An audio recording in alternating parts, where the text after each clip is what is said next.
Hello, I'm Jared. And I'm Ebony, and this is his And hers. Warhammer 40k. Yay! Yay! We have an announcement.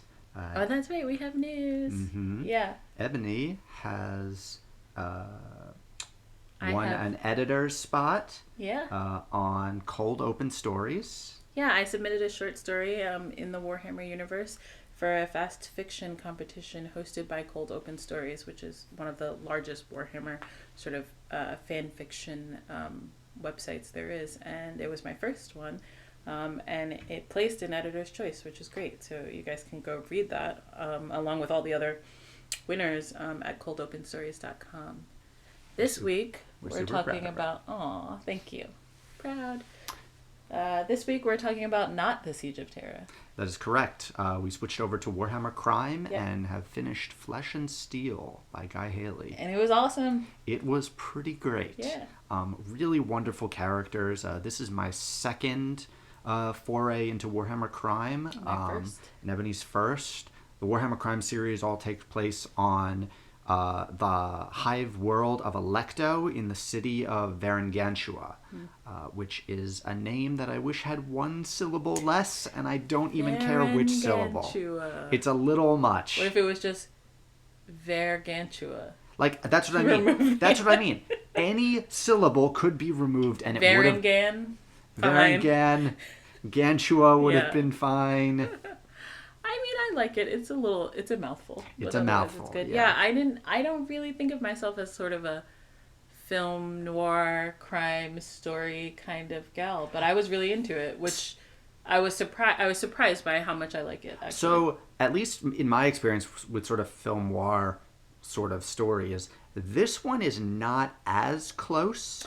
Yeah, but it does a lot of the things you think of when I think of that sort of genre of fiction and of movies, right? The detective is kind of like a cynic who's a little bit like disillusioned with the world, and he drinks a lot and he never sleeps and he smokes cigarettes. I don't think there's smoking in this one, but there's just a lot of grit. So if you ever read Bloodline, yeah, all of that is there. Okay, much more so. Okay, I got a lot of that, and I was into it. I'm really into our main character, Simeon. So it's Simeon Dymaxion Noctis, or just Probator Noxus. Which he prefers to not go by the Dymaxion part because his family is like super rich. He's super rich, and he's quit his super rich family because he felt like sort of the poverty and dirt and general terrible things that are going on around him, like your richness doesn't allow you to address that. And so and amongst other things, there's some backstory there.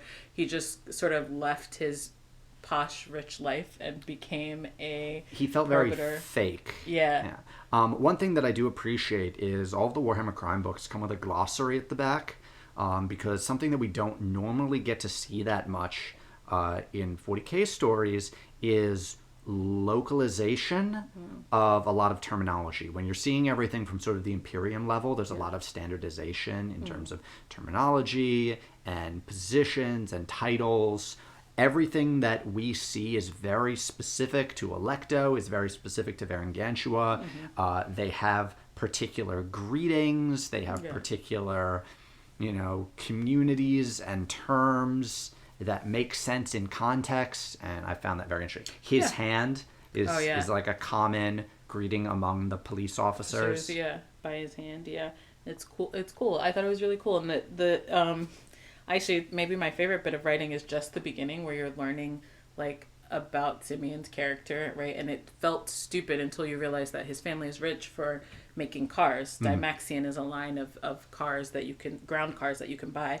But because he's quit his family, he refuses to drive a Dymaxion. So he drives this, like, Aerostar. It's called like a C something dash Aerostar. It's a competitor's car, And like it's super fancy and speedy and cool, and he's like describing his car in detail, and I'm like, what is this dude's obsession with his car? Turns out it's because he's from a car family. Which I also find very interesting because you almost never get to see the localized tech. Okay. Yeah, you're right. Compared to most of 40k, Alecto and Varangantua are fairly high-tech locations. even though there is sort of this very capitalist bend to the whole city, the tech and ability is all there if you can afford it. Yeah.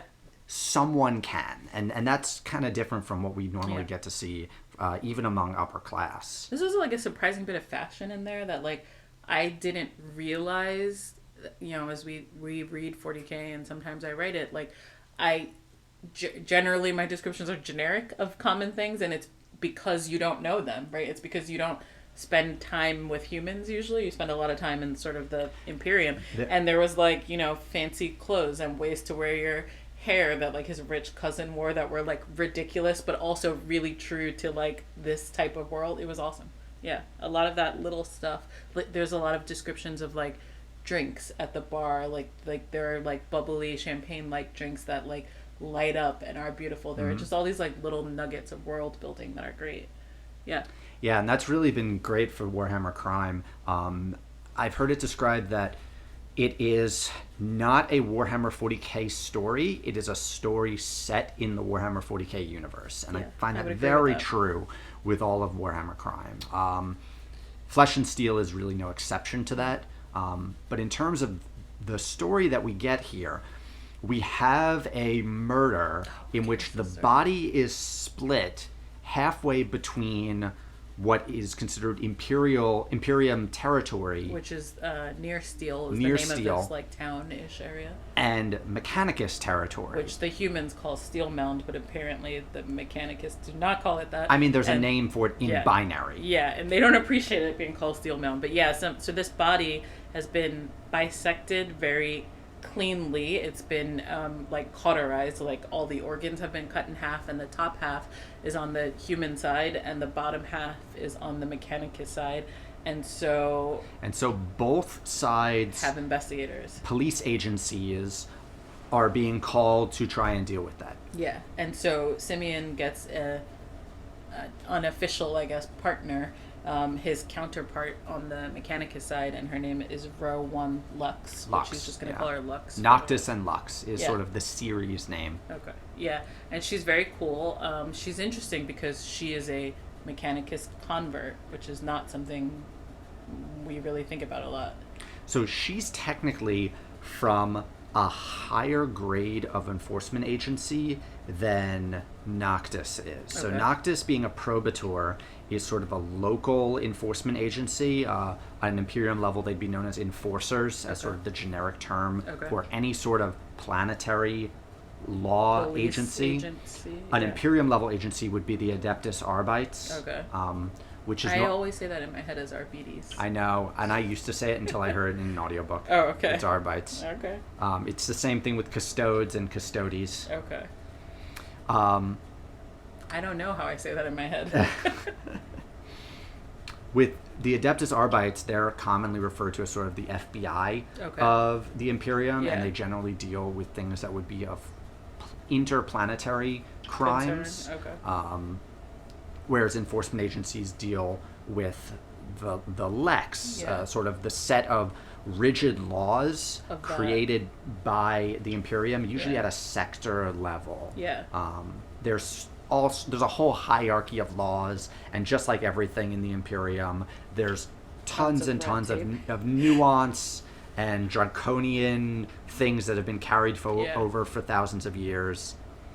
Anyway, into the story, which oddly enough, like, as we're getting ready to film this episode, I'm like, what happened? Who was murdered? Why? Like, because this world is so good and the characters are so fleshed out that like you're like, okay, he's a cop, there was a murder, whatever. Like, it just the actual crime itself was not really as interesting as the factions and people involved in it. Correct. Yeah. But so the crime, I guess, is that this person has been killed by a servitor. And they find this out because you can sort of, take a servitor apart and read it. And Lux has agreed to go with Simeon to, I guess, what you would call a coroner sort of person. So they have coroner. They have the body, and they look at the body, and it doesn't really give them a lot of news. They're trying to identify it sort of through their regular means. And Lux is trying to do the same thing on the Mechanicus end with the Servitor, because the Servitor is found at the scene. It kind of chopped this person in half and then like fell over. And so the question is, who made this Servitor? And they find out that it has come from the Zau Arcand. So, not exactly.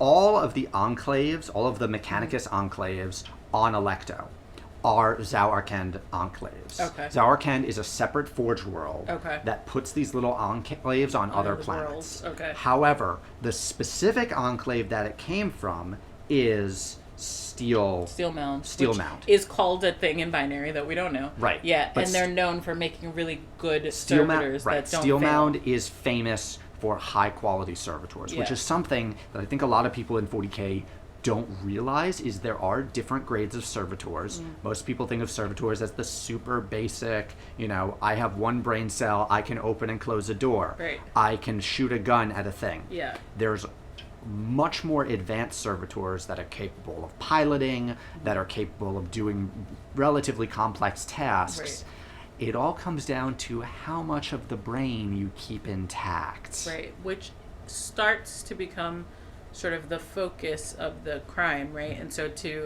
the way it sounds is the way to make a really advanced servitor, you need a really advanced basing processing capacity, and that capacity comes from the human brain. And if you strip it all away, you can only make a servitor that is so complex. But if you leave a lot of the original person's brain there, then that servitor can be really complex, except that person might remember being a person, and then it's kind of an enslavement slash torture. It's a combination of Yeah. things, because the Adeptus Mechanicus has their own set of laws in what they consider tech heresy. And leaving too much brain there and allowing the machine to sort of take over is seen as a form of artificial AI enslavement. And we don't want that. And they don't allow Yeah. that. So they have their own upper limit on how much is allowed there. However, on the Imperium side, in this particular subsector of space, slavery is illegal. Okay. Not true All over the universally. Imperium, right. Every subsector has their own laws. Okay. But what they're able to catch criminals on, and sort of once they figure out that this operation is happening, it's based around this idea that these individuals still have too much brain left in them, and so it's considered slavery. Yeah. And so there are two other murders that happen. So this happens, they're trying to pin down where this servitor was produced, and they find out what enclave it was produced at.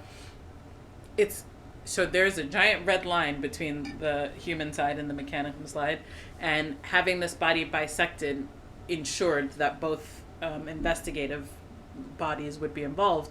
And so because this crime sort of spans these jurisdictions, they think it's necessary for the two of them to go into the Seal Mound and interview the tech priest responsible for making these servitors, and that's a big deal. There's a lot of red tape about getting Simeon permission to go, which is kind of smoothed over by the fact that he's a little bit rich and he has a bionic arm. So the Mechanicus thinks he's kind of been smiled on by the machine god. That's an interesting piece. So once we get into Steel Mound, we sort of get these two different views. We get actual sort of Mechanicus culture. We get a ride on sort of the equivalent to a Mechanicus subway. Which is great. It's a great but scene. It's like, please hold on. And like she has all these mechanical parts, so she just like fits her ports in and locks her feet down. If you imagine sort of before USB was as prominent as it was, and you'd see those devices that had 15 different cell phone chargers. Yeah, she in just them. like ports herself in and gets charging, and the train is like trying to find a way to hold him steady, because also it's a Mechanicus train, so it's gonna go super fast very suddenly, and like these like tendrils come out of the floor and like wrap around his ankles. They're like, hold on, I don't know. And then it takes off and he's like, holy crap. And it like almost breaks his legs with stopping. They're like, yeah, humans don't really ride this train. So right. We weren't prepared. That was very cool. But then we get to the other side of Steel Mound. He gets into the processing the plant. Servitor processing plant, which is easily top 5, maybe top 10 most horrific things I've read in 40K. I could tell when you were reading it in bed. Like I had read it the night before, and like I was further along, but I could feel you like Oh. I could tell that you were reading it and I was like, oh, I know where you are. Uh-huh. Yeah, it's really not great. He's getting to like walk up above this processing floor. So they have to talk to the Archmagos who runs this the plant where they make the servitors, but he gets to pass across it, and he does start to think they did this on purpose to make him uncomfortable, right? It's the most uncomfortable thing for a sort of traditional human. He's walking across this floor where these, I guess they're inmates, right? They're people who are going to become servitors, are going through this processing, and like they're naked and they're getting like aggressively cleaned with like chemicals, and they like there's a part where like a machine scans you to see if you have any defects, and if you have defects you get immediately killed, like a hole opens underneath your feet and you fall to your death. Like it's very terrifying, and there's like a lot of screaming happening because they're removing your parts and replacing them with parts, and there's no anesthesia in any part of this because it's wasteful on the Mechanicus arm. Like there's no reason for them to anesthetize there's you. a sentence in which they say no anesthesia is used because you wouldn't think about the pain that you would inflict on a nail when you hit it with a hammer. Exactly. So yeah. why would you use? Yeah, it's very sort of viscerally terrifying, and really well written and great. And so he goes through all of this, and then he gets to meet Cyberthurg Archmagos Genitor. So a genitor is a particular branch of the Mechanicus. Oh, so then his name is just that string of numbers. Yes. Okay. Yeah. All of those things. All were of the titles. rest of it is title. Okay. Yeah. So he is the, I guess, commander of this like servitor of the servitor processing area. Yeah. And he is made out of. He's made out of little tiny balls that form into a 3D face. Yeah, which is pretty cool. Very similar to at the end of the third Matrix movie, when sort of a face comes out of the machines. And it's a cool concept that does get used occasionally. Yeah, and but he's it was neat to see that. He's like, yeah, we don't know what went wrong. Like the tech priest from whom's plant these servitors that are involved in your murders came from, his name Chen Zhao. Yeah. Chen Zhao. And, he's kind of all right. He's an all right tech priest. He's nothing to write home about, like, whatever. And they're like, well, can we go see the place where it's made? And they're like, sure. And so the Archmagos has, like, a secretary named Jiling. That's what I'm going with. It could be Jelling. We don't know. There's a D and a J. And so he's the person who's responsible for sort of giving them this tour, and we think he walks them past the processing plant to scare Simeon or whatever. And so they go to see Chen, but he's not there. He's disappeared. Yeah, he's disappeared. And his desk is super clean and very unscientist style. His like lab bench is super clean. But Jelling is saying that he isn't amazing, but by the standards of an average tech priest who doesn't work here, he's pretty amazing. And so they really don't get any information out of this, except that Simeon sees one of the tech priests like prodding along people to become servitors with a I want to say it's like a cattle prod. Yeah, like a cattle prod, and it's of a particular brand. And he recognizes that brand. Right. Yeah. I forgot about that. And he recognizes that brand. In the sort of backstory of Simeon's life, he's under pressure to find a missing girl who's missing from one of the other rich guilds, noble houses. Marchenska, yeah, like Lord Marchenska's daughter is missing, and it's a whole thing, and he hasn't solved it. And he sees this cattle prod in it, and it sort of gets his wheels turning about a relationship between this processing plant and particular shipping houses, because that is what the Marchenska Guild is famous for. Like they run ships, and so he starts thinking about this connection, and so they leave, and then they split apart. Yes. So Noctis goes back to sort of his house. Yeah. Meets up with his father and cousin and They're his whole extended family. Everyone's crazy rich. Party. Yeah. What I think is pretty cool is you normally think of the upper class, the 1%. Yeah. 1% of, say, 20 billion people is still a lot of people. Yeah. And so there's not just 5 or 6 wealthy there's families. hundreds of wealthy There's families. hundreds of wealthy families. And there's each levels one, of wealth. each one with 100+ people that are tied to it. Yeah, and everyone gets married and has lots of babies on purpose, to keep their family, which I guess is a thing that rich people do now, but to keep their families. So he's got all these cousins, but he's got a favorite cousin whose name I don't remember, but whose outfits really stood out to me. And so he goes back to see his family, and him and the cousin link up, and they're they remained friends even though the rest of his family is kind of cold on him because he left. And the cousin, as part of sort of being a wild party boy, has ties to some shipping criminals, and so he's gonna well, I don't think it's shipping criminals. It's just sort of a casino. It's a casino run by a shipping criminal, potentially. Run by supposedly an ex-servitor. Yes. Which is an interesting concept. Yeah. Who is potentially responsible for shipping sort of misdemeanors. Right. And so Simeon wants to get in to see this dude, and his cousin's going to be the ticket. And the cousin goes to this guy's casino all the time and hangs out. But is super excited to be part of this secret mission of Simeon's, which I think is cute. It's cute. Right. Yeah. And so they get in there to see this guy, and he gives them a little bit of information about when ships are coming and going from Alecto. Yeah. Because the only real concrete clue that they've gotten besides where the servitors were made is a hull stamp from a ship. Yeah. Yeah. 3 of them. Yeah. It's 3 hull stamps from a ship and a code name.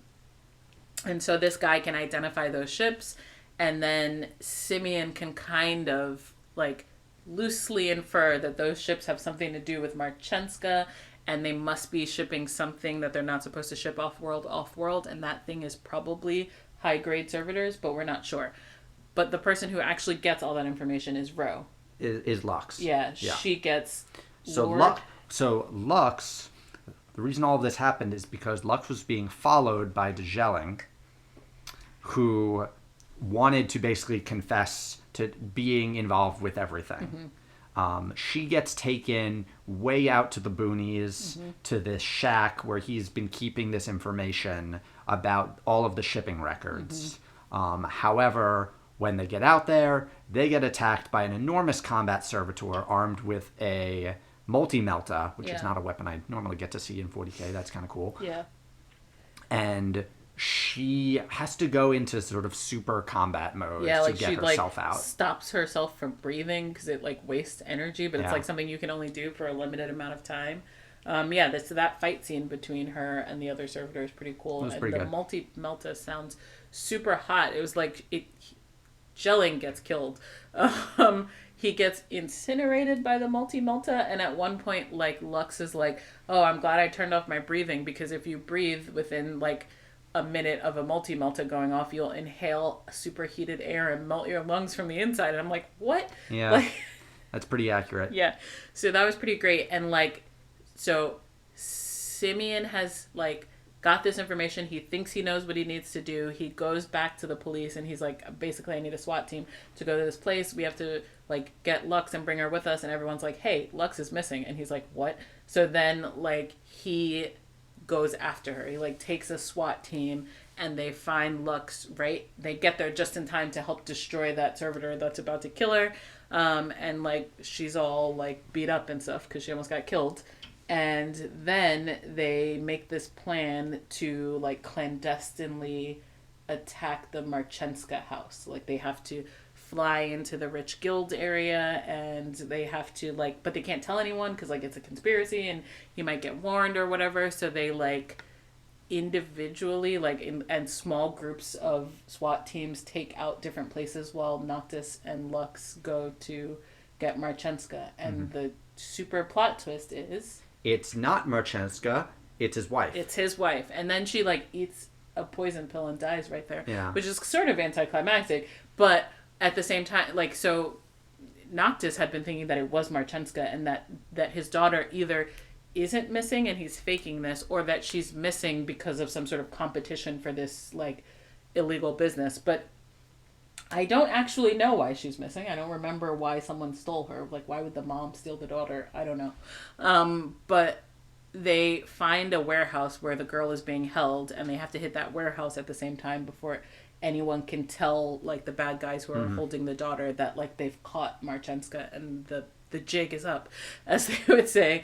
So, like, then Lux can't go because she's all hurt. So Noctis is, like, climbing on roofs and breaking into things, and he saves this little girl. And that is kind of the end of the crime story. Yeah. That's pretty much the core of it. Yeah. The actual crime was Yeah, but I really like the characters. Noctis is great. Lux, I think, is pretty good. All of their surrounding cast is Great. Wonderful. Yeah. Noctis's family is great. The caretaker of Lux, who sort of raised her, is great. Even her little servitor, like her little servo skull, is great. Yeah. Yeah. Her servo skull saves Noctis in the fight. That's true. Right. She can't go with him when he's saving the girl, so she sends her servo skull, and he almost gets blindsided by the guy, and the servo skull, like, spits, like, a needle gun at him. Yeah. The servo skull has a name, too, like Luca. The relationship between servo skulls and servitors is really interesting, because servitors are enslaved and mindless, and you become one when you've committed as a punishment. Yeah. Servo skulls are a reward for after you've died, and are usually mostly, like, conscious and are fully active, and they're not technically people, but they're more people than servitors are generally. Yeah. And in fact, I think we read Carrion Throne, where a former Inquisitor is the Inquisitor's servo skull. Yeah, it's great. He's a great little friend. He's just flying around, shooting people. Yeah, I thought that the characters were the best part of this story, not the crime. There just happened to be a crime happening. But, like, even, like, the lady who examines the body, like the coroner, is interesting. All of his bosses within the probator system are interesting, and, like, they kind of hate him because he's kind of a dick. But, like, well, it's both because he's a dick and because he's rich. And because but he's rich. He quit being rich because they all want to be rich. Right. It's great. All of that is great. Like, all the bars that you get to see and, like, sort of the nightlife. There's also a whole sort of understory about gangs. Like, that's kind of how he finds out who's holding the girl, because the shock sticks were used by a gang that this other person used to be a part of. But, like, yeah, there are gangs on inside Near Steel, and all of that's really, like, fleshed out and super well very realized. visceral. Yeah, and really great to read, and I can't wait for the next book. Okay. Yeah, so that was Flesh and Steel. Next time we're back with... So our next book is The Reverie, which is actually technically a Warhammer horror book. Love those. But it ties into Peter Fehavari's ongoing Dark Coil series, which basically all of his books tie into that. We enjoy those. I think you'll really like it. I'm excited. Yeah. All right, so thanks for watching. Don't forget to like and subscribe. Bye. Bye.